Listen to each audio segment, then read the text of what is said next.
Desde a igreja primitiva vem sendo discutido. Seriam 1000 anos mesmo?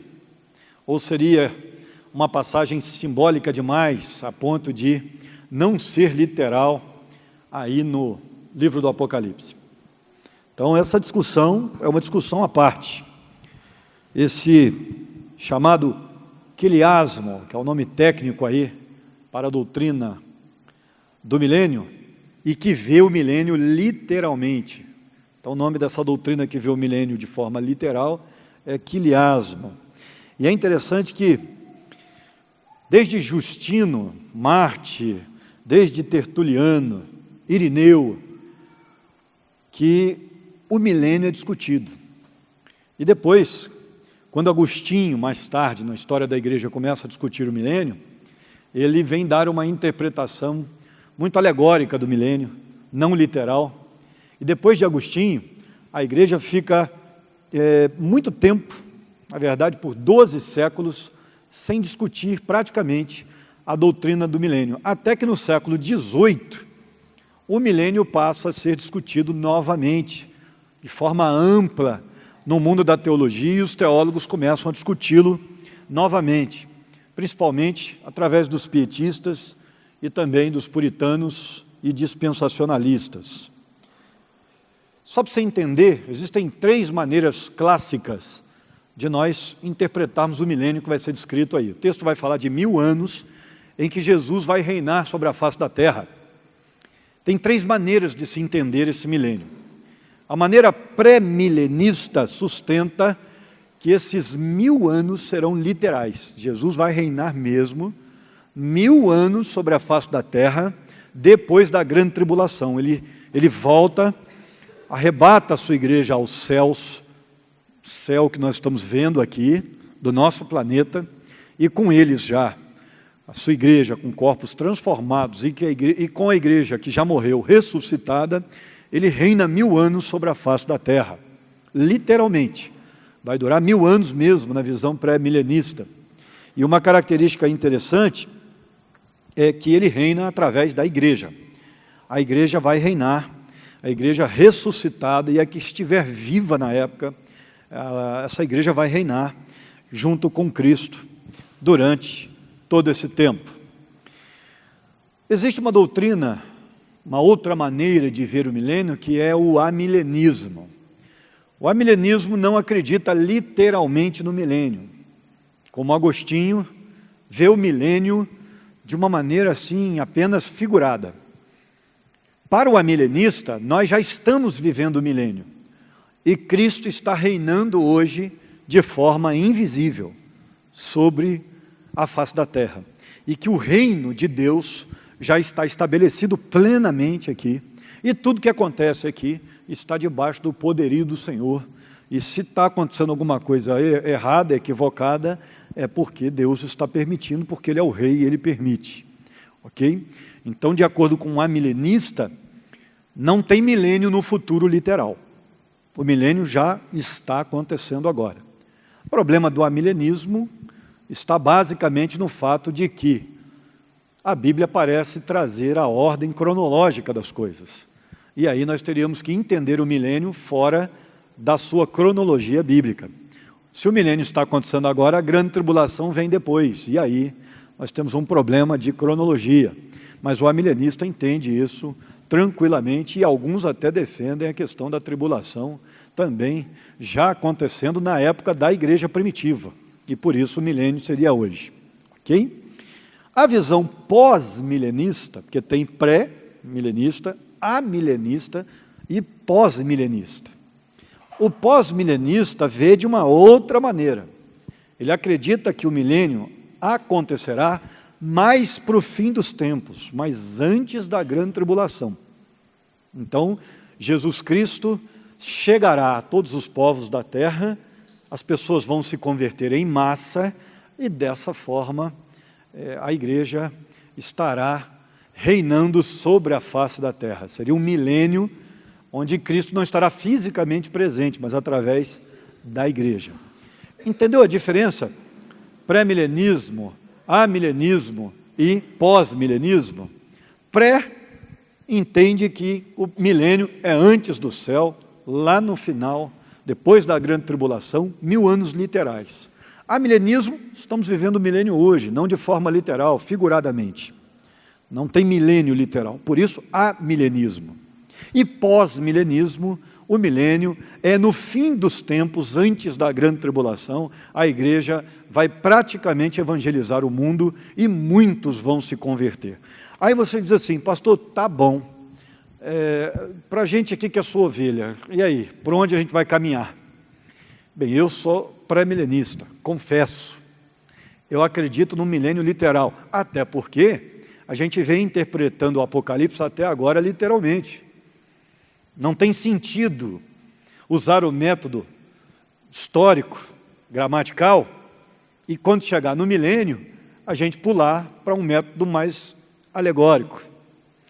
Outra coisa importante é que hoje há uma tendência muito grande, grandes teólogos estão defendendo o pré-milenismo.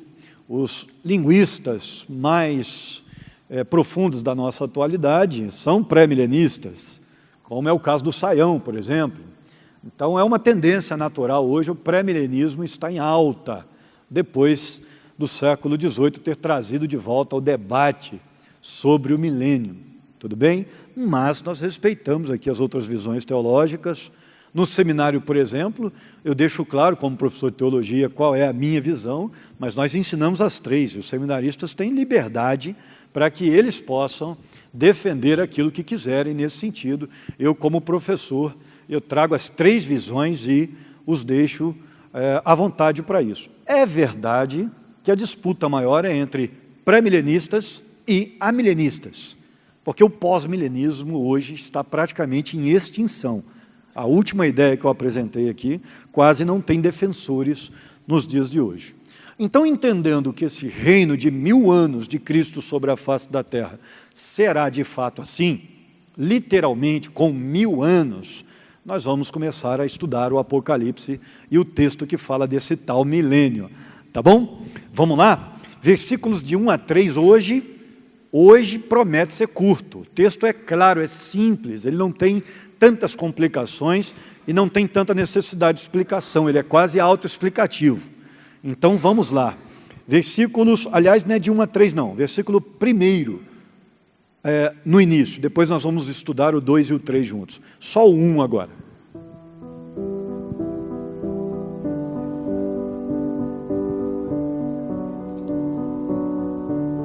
Ok, então nós temos a demonstração do total controle de Deus aí nesse primeiro versículo. O anjo que traz na mão a chave do abismo e uma grande corrente, ele está ali sendo enviado por Deus. E João o vê. Ele desce dos céus com uma chave e uma corrente nas mãos. A cadeia aqui, essa palavra cadeia, grande cadeia ou corrente, ela é incisiva, ela é interessante, porque ela dá uma ideia de uma grande corrente mesmo, uma corrente fortificada. E a ideia aí é que está tudo sendo preparado, porque no milênio o diabo não terá tanto espaço como tem atualmente. Aliás, essa é uma característica do milênio. O poder do diabo será anulado durante os 1000 anos, ou pelo menos durante uma quase total parte do milênio. Então nós vamos ter aí o reino das trevas sendo impedido de agir. Essa é uma característica do milênio. A igreja vai reinar sem a oposição diabólica, sem a ação dos demônios durante 1000 anos, ou quase 1000, porque no finalzinho vocês vão ver o que vai acontecer. Versículos 2 e 3.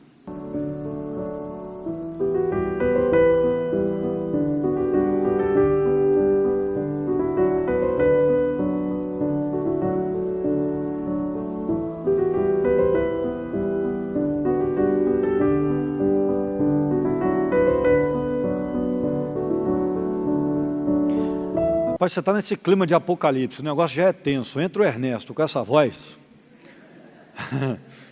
Eu dei uma tremida aqui, rapaz, que eu, sabe?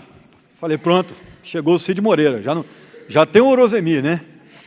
Se aparecer o Clécio, aí é que a gente cai do banco, né? Mas está claro aí, com a cadeia, esse anjo vai prender Satanás, a antiga serpente. O texto faz questão de deixar bem claro que está falando do diabo, aquele que vem atazanando a nossa vida desde Adão, e ele será preso. E ele então não terá vez. A palavra antiga serpente deixa claro que nós estamos falando do mesmo personagem do mal, mentiroso, acusador, nosso inimigo, que vem enganando as nações durante todo esse tempo. A Bíblia diz que o mundo jaz no maligno, e que o mundo inclusive está cego pelo diabo. Então esse não terá participação no reino milenar de Jesus. Ele ficará de fora, será preso. Este texto, claro, faz alusão a um pequeno apocalipse que existe no Velho Testamento. Você sabia que o Velho Testamento tem um pequeno apocalipse? Tem uma pequena parte no Velho Testamento que é uma parte que prediz o futuro e que fala inclusive do milênio. É Isaías 24 a 27. Esses 4 capítulos falam do milênio. Se você quiser ler como literatura auxiliar para estudar o Apocalipse 20, em casa você vai poder fazer isso. Isaías 24 a 27, são 4 capítulos, ok? Então você pode ler os 4 e você perceberá que há uma relação íntima entre essa parte de Isaías e o Apocalipse 20, porque essa parte de Isaías vai dar informações sobre o que vai acontecer no milênio, que o milênio aqui não traz. Aliás, o livro mais milenar do Velho Testamento é Isaías, é o que mais fala do milênio. Se você um dia precisar ou quiser fazer um estudo sobre o milênio profundo, você vai ter que estudar Isaías, não tem como correr, é o livro mais milenar, tudo bem? E inclusive fica muito difícil, eu já disse isso aqui em outros capítulos, fica muito difícil entender algumas circunstâncias que Isaías prevê se você não acredita no milênio. Fica muito complicado, porque o que ele descreve realmente tem tudo o que ver com a era milenar. Satanás tem 3 quedas no Apocalipse. Ele cai dos céus na terra, Apocalipse 12, versículos 7, 8 e 9. Então nós já vimos isso.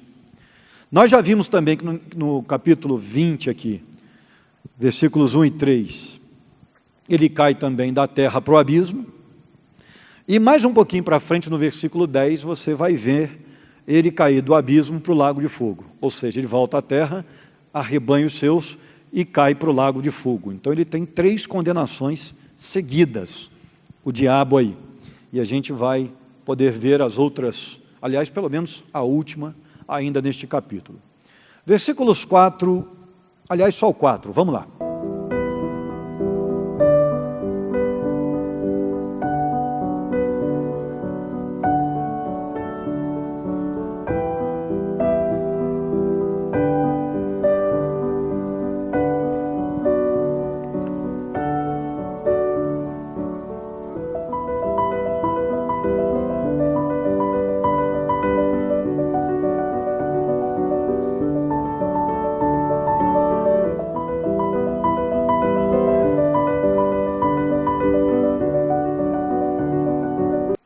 Ok.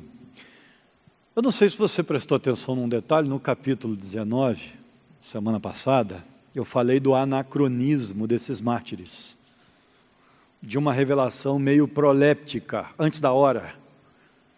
Eu não sei se você se lembra disso, que eu falei, olha, esses mártires estão aparecendo aqui agora, já no céu, mas na verdade está antes do tempo. O Apocalipse parece que tem hora que avança, que vai lá na frente e volta. Eles estão, aqueles que apareceram no 19, clamando, aliás, até o 18, clamando por justiça, e no 19 já adorando a Deus pela justiça de Deus, no 20 estão ressurgindo dos mortos. Conseguem perceber o problema? Ou seja, eles aparecem clamando por justiça. Parece aí até que é uma ideia simbólica de que aquele que morreu perseguido sempre clamará por justiça, o sangue derramado vai exigir de Deus justiça. então parece até mesmo que é simbólico o negócio.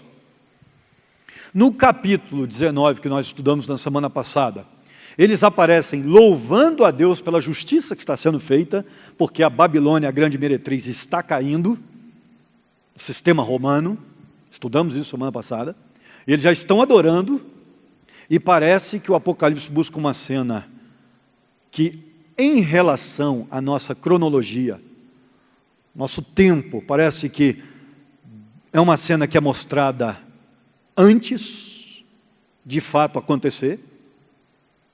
Então, parece que Deus trouxe o que vai, a alegria do céu antes para a gente ver, porque só agora no capítulo 20, esses mesmos mártires estão ressurgindo dos mortos para que possam reinar com Cristo. Se não conseguiu entender, depois você chega em casa, põe no YouTube, a hora que esse vídeo for liberado, e assiste mais umas 4 vezes.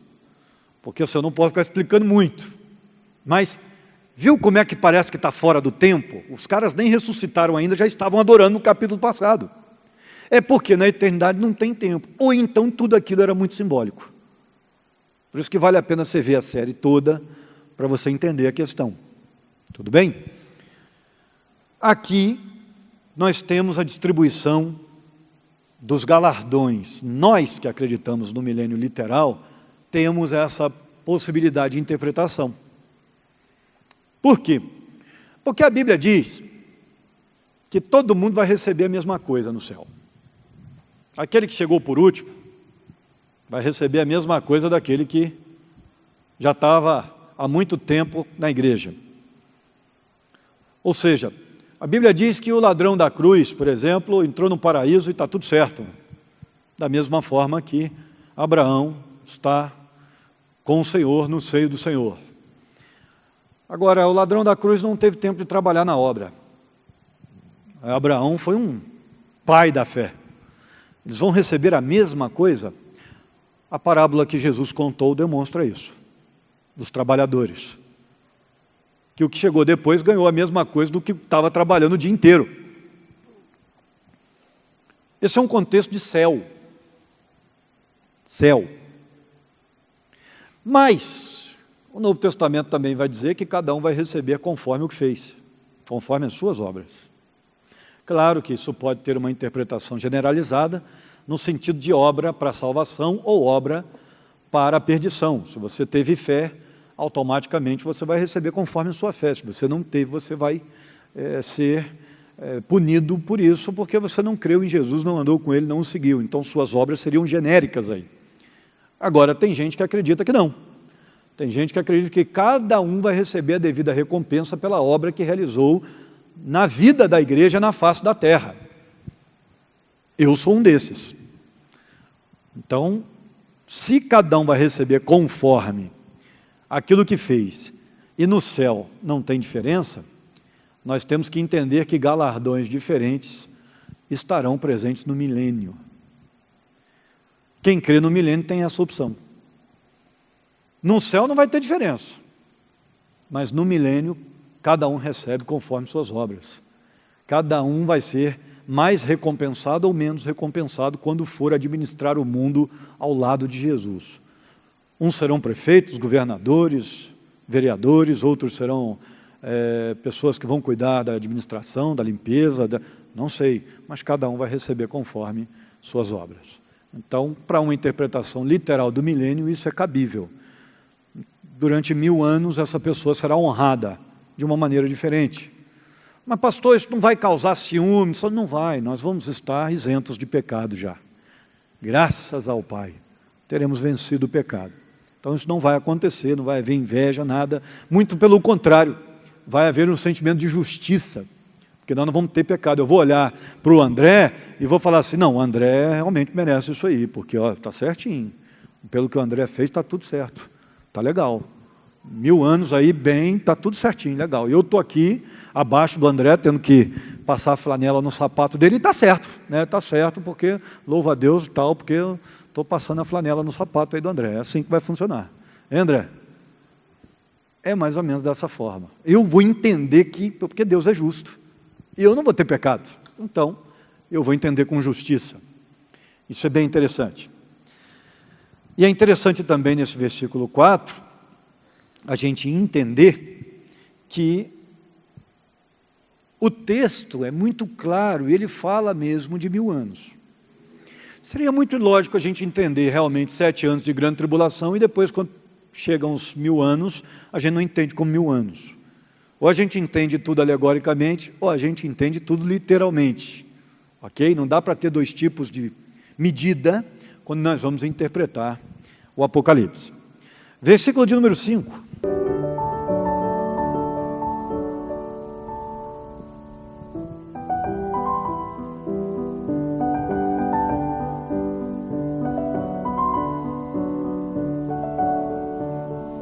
Então, olha o detalhe, o apóstolo Paulo prescreve isso já, em 1 Tessalonicenses, de que os não convertidos só ressuscitariam depois.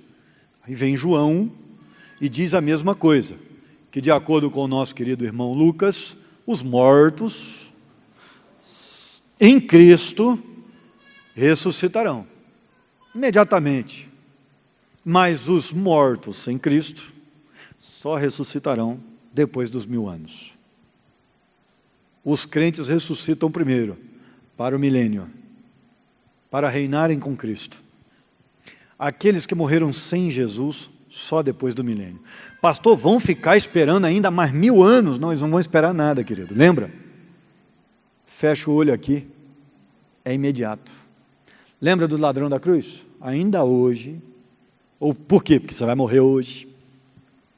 Você estará comigo no paraíso. É imediato. Tem conversa? É imediato. E lembrando que quem crê no milênio literal entende que já é paraíso o milênio. Nós já estaremos em corpos glorificados e reino de Deus, em reino de Deus absoluto.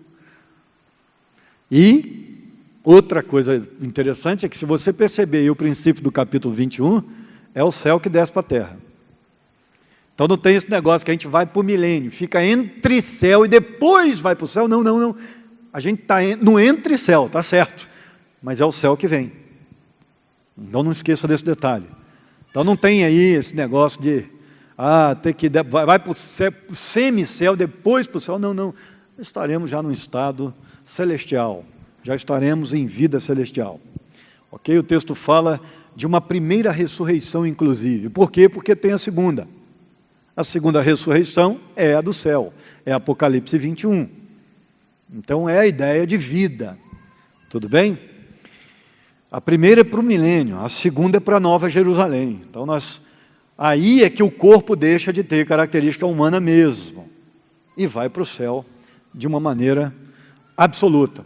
Ou o céu vem e transforma esse corpo, porque tudo indica que no milênio nós ainda teremos um corpo com uma aparência física, talvez um corpo parecido com o de Jesus, quando Jesus ressuscitou dentre os mortos, que podia passar por paredes, atravessar paredes, mas que ao mesmo tempo comia o peixe, e o peixe não caía no chão. Então era um corpo interessante, híbrido, aquele de Jesus. Provavelmente teremos um corpo assim no milênio. Nesse caso, a Bíblia silencia, não dá tantos detalhes de como vai ser o corpo da gente no período do milênio. Versículo de número 6.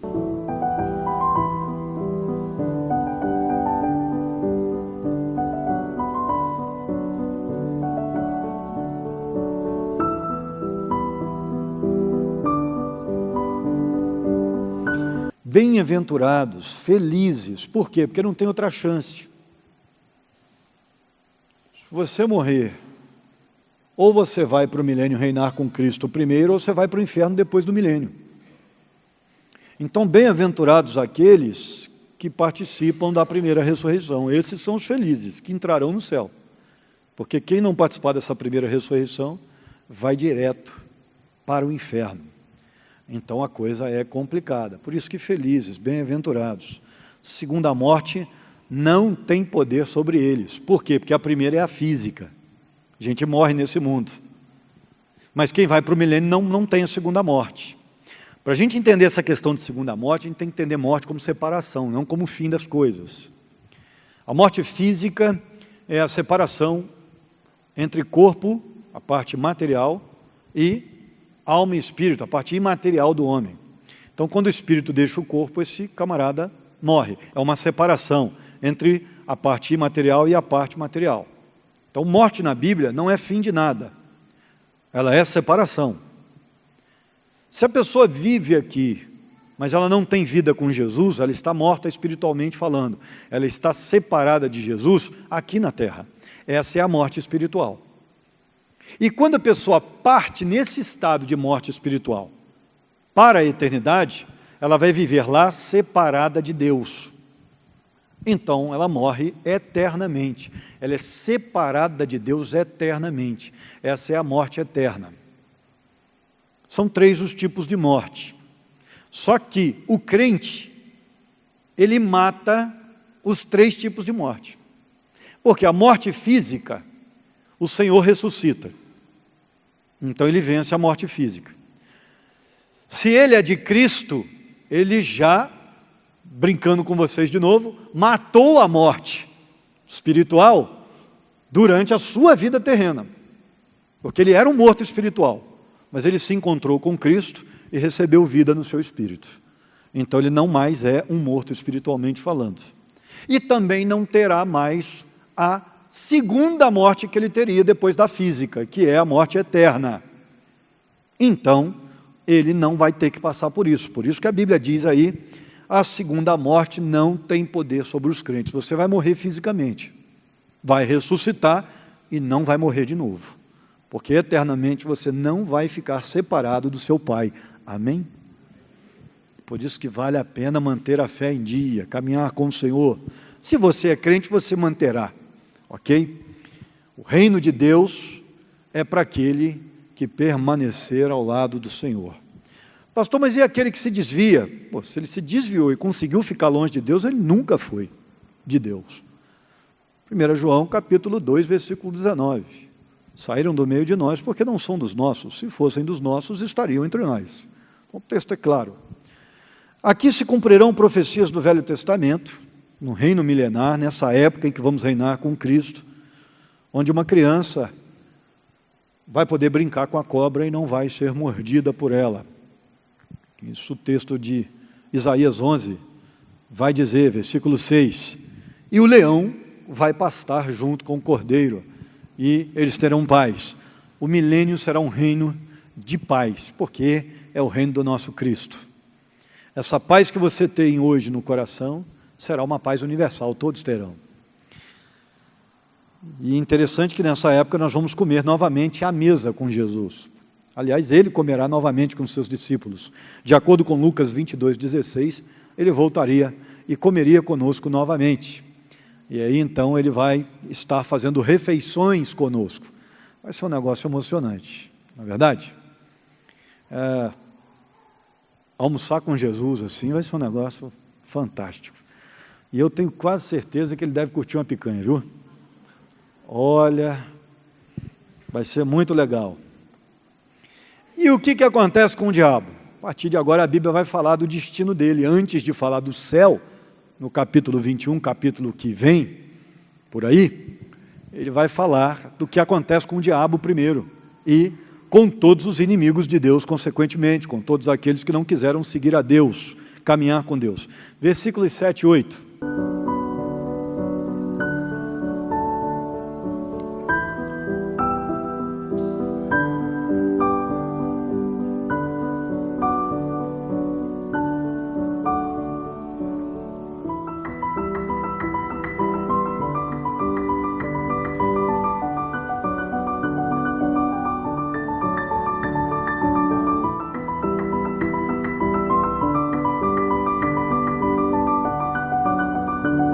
Ok, o diabo então será solto ao final do milênio com uma única missão: arrebanhar ainda a minoria que será dele mesmo no período do milênio. Por quê? Porque Deus não coloca ninguém no céu a pontapé. Mesmo na época do reino milenar, onde Cristo estará visível e reinando sobre a face da terra. Pastor, mas reinando sobre quem? Que até agora eu não entendi esse negócio. Se nós vamos ressuscitar, nós vamos reinar sobre quem? Lembra da batalha do Armagedon, do capítulo 19, em que Jesus Cristo desce e põe fim na guerra, matando todo mundo com o sopro da sua palavra? Automaticamente ele vai matar aqueles que estiverem guerreando, mas as esposas, os filhos daqueles soldados e o povo de Israel, que foi protegido durante toda a grande tribulação, entrarão no milênio com a igreja reinando sobre eles. Durante 1000 anos, esse povo vai proliferar, porque a humanidade vai continuar. Eles vão gerar filhos, e nós estaremos reinando sobre eles. E automaticamente, esse povo se tornará numeroso no milênio. Aqueles que forem andando com o Senhor e se convertendo serão do Senhor. A gente só não sabe o que vai acontecer com aquele que se converter durante o milênio. Se ele tem corpo transformado como a gente, passa a ter, ou se ele vai permanecer igual ele já estava, fisicamente apenas. Só que no final do milênio, o diabo será solto, como se Deus dissesse para ele assim: vai buscar aqueles que ainda são seus. Então, mesmo vendo Cristo, a igreja gloriosa, reinando 1000 anos sobre a face da terra, alguns vão escolher não seguir a Jesus, serão oposição. Aí você diz, mas isso é um absurdo. Gente, já tem gente que faz isso hoje dentro da igreja. Tem ou não tem? Vendo a glória de Deus, a graça de Deus, transformação das pessoas, o que Deus está fazendo, e o cara ainda é oposição, ainda está aqui para prejudicar a obra de Deus. Nós temos uma meia dúzia na nossa igreja aqui, e isso é o que eu sei, né? Que é gente que está aqui só para atrapalhar, o negócio é pegar no pé dos outros, é só para... Eu não estou nervoso não, tá? Só estou lidando com a realidade. É engraçado, nós estávamos numa reunião uma vez de pastores, eu nunca mais vou esquecer aquilo. Uma reunião de pastores e tal, e aí a gente estava montando uma chapa para eleger a nossa diretoria da Ordem dos Pastores, na nossa região, lá em Volta Redonda. Eu achei, isso foi uma coisa bem interessante. E aí a chapa estava montadinha, a gente estava feliz, né? Poxa, escolhemos os pastores que serão nossos líderes, legal. Aí de repente levantou um irmão, um pastor, e fez uma proposta de uma nova chapa. Só que, sei lá, ficou um clima meio esquisito, porque estava tudo caminhando tão bem, né? Mas como nós somos democráticos, houve apoio para a chapa e começou a se montar uma nova chapa. Mas um pastor ficou tão incomodado que perguntou àquele outro pastor que estava levantando uma chapa nova, o porquê daquilo. Poxa, a gente estava caminhando aqui, pastor, tão tranquilo para fechar a chapa, estava tudo tão legal. Por que uma nova chapa? Por que a gente não pode caminhar junto? E aí o pastor de lá respondeu, não, porque toda obra tem que ter oposição.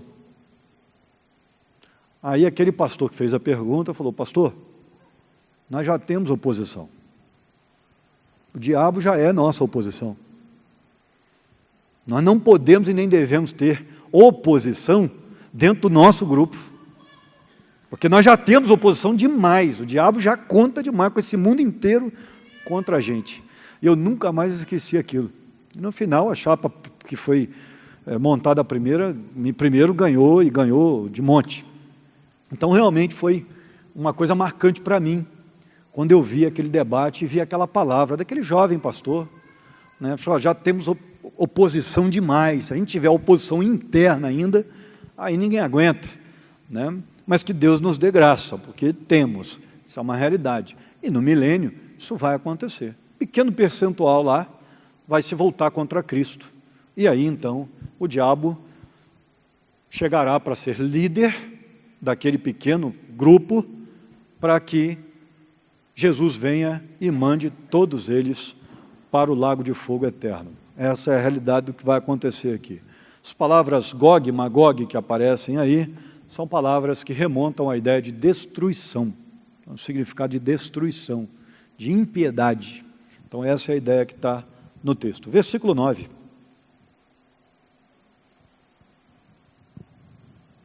Aliás, 10. Versículo 10.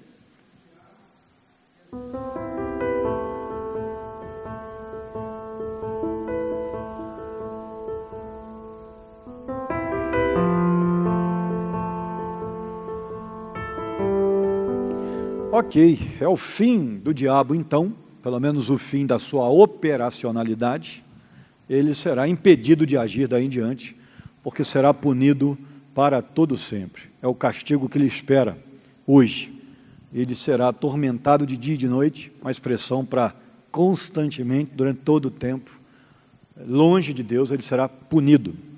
Versículo de número 11.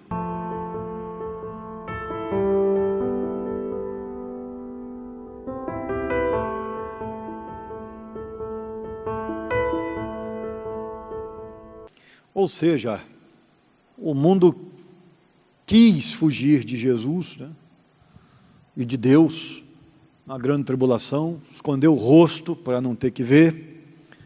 O homem, com o seu pecado, procura fugir de Deus. Por isso, essa expressão aí, a terra e o céu fugiram da sua presença, porque realmente é um dia tenebroso, vai ser um dia terrível, o julgamento de todos aqueles que não serviram e não seguiram a Cristo. E o julgamento então começa, um trono branco, e todos serão julgados conforme as suas obras, conforme aquilo que deixaram como herança. Falta de fé, a falta de temor no Senhor, automaticamente vai gerar punição eterna. Versículos 12 e 13.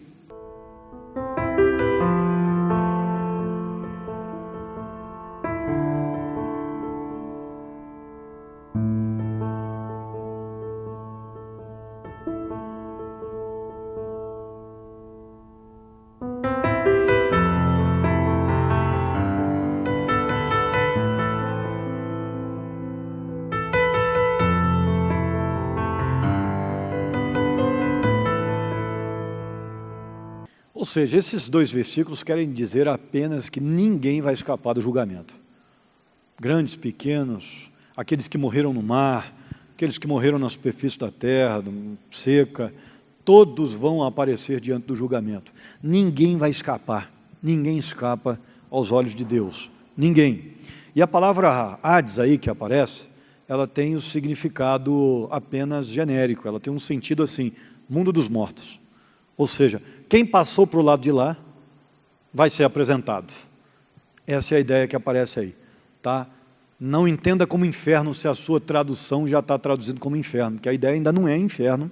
O inferno é o lago de fogo. Então, o mundo dos mortos vai trazer os seus para o julgamento. Essa é a ideia que está aí, tá bom? Hades muitas vezes tem só esse significado, o lado de lá. Só isso. O mundo dos mortos. Versículos 14 e 15.